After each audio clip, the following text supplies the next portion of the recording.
بسم اللہ الرحمن الرحیم۔ السلام علیکم۔ آج کے سبق میں ہم سورہ بقرہ کی آیت نمبر 30 اور 31 کریں گے، تو آئیں شروع کرتے ہیں۔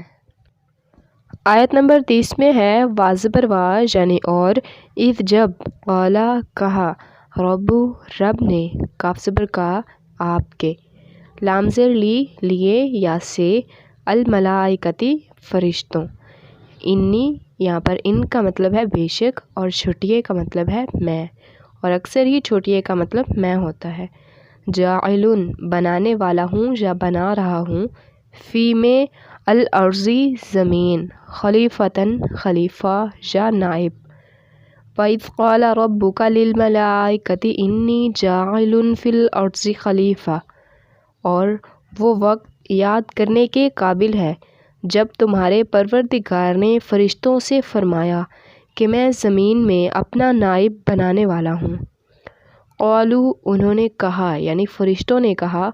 الف زبر آ کیا، تجعلو یہاں پر تا زبر تا کا مطلب ہے تو، آگے جیم عین لام جعلا بناتا ہے یا مقرر کرتا ہے۔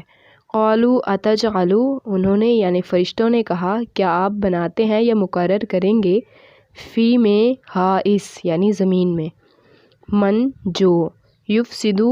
یا پہ یو یعنی وہ، افسد فساد ڈالے،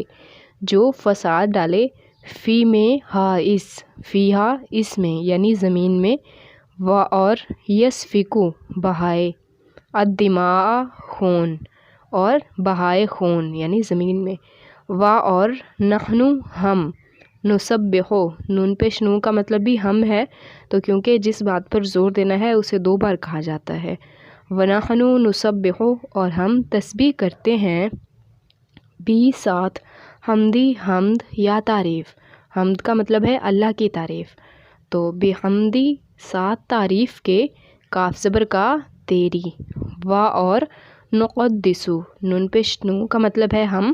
نقدسو ہم تقدیس کرتے ہیں یا پاکیزگی یا پاکی بیان کرتے ہیں، لام زبر لا یعنی لیے، کاف زبر کا تیرے، لا کا تیرے لیے یعنی اللہ کے لیے۔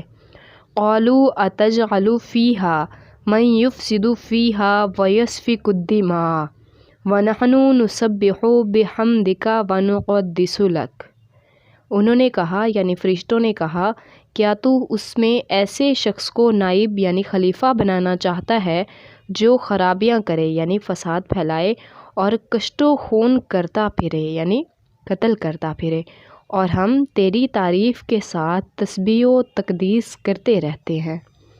قالا فرمایا یعنی اللہ نے فرمایا، انی یقیناً میں یا بے شک میں، اعلم یہاں پر الف زبر آ ساتھ ہے تو اس کا مطلب ہے زیادہ جانتا ہوں، اعلم میں جانتا ہوں یا میں زیادہ جانتا ہوں، ما جو یا جو کچھ، لا نہیں، تعلمون تم جانتے، تا زبر تا کا مطلب ہے تم، اور آگے عین لام اور میم یہ لفظ علم سے ہے، تو تعلمون تم علم رکھتے ہو یا تم جانتے ہو، اور واو نون جمع کی نشانی ہے۔ آیت نمبر 31 میں ہے واضبر وا یعنی اور، علم علم دیا یا اس نے سکھایا یا سکھائے، آدم آدم کو، وعلم آدم اور اس نے سکھائے آدم کو، الاسماء یہ لفظ اسم سے ہے، اسم ایک نام، اور اسماء زیادہ نام، کلہ ہر، ہا اس یا کل، تو کلہ ہا یعنی ہر چیز کے یا کل کے کل، ثم پھر، عرضہ پیش کیا یا سامنے کیا، ہم ان کو، علی اوپر یا پر، پھر پیش کیا ان کو آگے یا پر، الملائکتی فرشتوں کے، واپس، قالا کہا، انبئونی یہ لفظ انبئو کا مطلب یہ لفظ نبا سے ہے، نبا کا مطلب ہے خبر دینا، تو انبئو خبر دو یا بتاؤ، نی مجھ کو، باسمائی بی ساتھ، اسمائی زیادہ نام یعنی اسم ایک نام اور اسماء زیادہ نام، ہاؤلائی جہاں پر بھی ہاؤلائی کا لفظ آئے وہاں پر اس کا مطلب ہوگا ان چیزوں کے یا ان اشیاء کے، ان اگر، کن ہو، تم، صادقین سچے، صادق یعنی سچے، اور یا نون جمع کی نشانی ہے، یعنی اللہ تعالیٰ نے تمام فرشتوں سے کہا وَعَلَّمَ آدَمَ الْأَسْمَاءَ كُلَّهَا ثُمَّ عَرَضَهُمْ عَلَى الْمَلَائِكَةِ فَقَالَ أَنْبِئُونِي بِأَسْمَاءِ هَؤُلَاءِ إِن كُنتُمْ صَادِقِينَ۔ اور اس نے آدم کو سب چیزوں کے نام سکھائے، پھر ان کو فرشتوں کے سامنے کیا یا سامنے پیش کیا اور فرمایا کہ اگر تم سچے ہو تو مجھے ان چیزوں کے یا ان کے نام بتاؤ۔ ان آیات میں حضرت آدم علیہ السلام کا قصہ بیان ہوا ہے، جس کا اختتام رکوع نمبر 4 تک ہوگا۔ اگر ہم قرآن پاک سے تمام قصے اور بیانات کا مطالعہ کریں تو آج کے معاشرے میں پھیلی تمام غلط فہمیوں کا شکار ہونے سے ہم بچ سکتے ہیں۔ ان آیات میں بیان ہوا ہے کہ جب اللہ تعالیٰ نے فرشتوں سے فرمایا کہ وہ زمین میں اپنا خلیفہ یعنی حضرت آدم علیہ السلام کو پیدا فرمانے والے ہیں، تو فرشتوں نے ڈر ظاہر کیا اور عرض کی کہ یا اللہ، کیا آپ ایسی چیز بناتے ہیں جو زمین میں فساد ڈالے اور خون بہائے؟ اور ہم تو آپ کی تسبیح کرتے ہیں اور پاکی بیان کرتے ہیں۔ تو اللہ تعالیٰ نے فرمایا میں تم سے زیادہ جانتا ہوں۔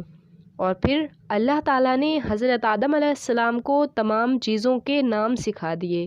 پھر فرشتوں کو اور حضرت آدم علیہ السلام کو آمنے سامنے کر کے فرشتوں سے پوچھا کہ مجھے ان چیزوں کے نام بتاؤ اگر تم سچے ہو، یعنی اگر تمہارے پاس بہت علم ہے تو مجھے ان چیزوں کے نام بتا دو۔ باقی بیان اگلی آیات میں ہے، جسے ہم اگلے سبق میں کریں گے۔ اور قرآن کو آسان ترین طریقے سے سیکھنے کے لیے ہمارے چینل کو سبسکرائب کریں اور خود بھی قرآن سیکھیں اور دوسروں تک بھی قرآن کا یہ پیغام پہنچائیں، اور خصوصاً اپنے گھر والوں کی بہتری کے لیے پہلے خود قرآن سیکھیے اور ان کو بھی سکھائیے۔ وما علینا الا البلاغ المبین، اور نہیں ہم پر کچھ ذمہ داری مگر صرف صاف پیغام دینا۔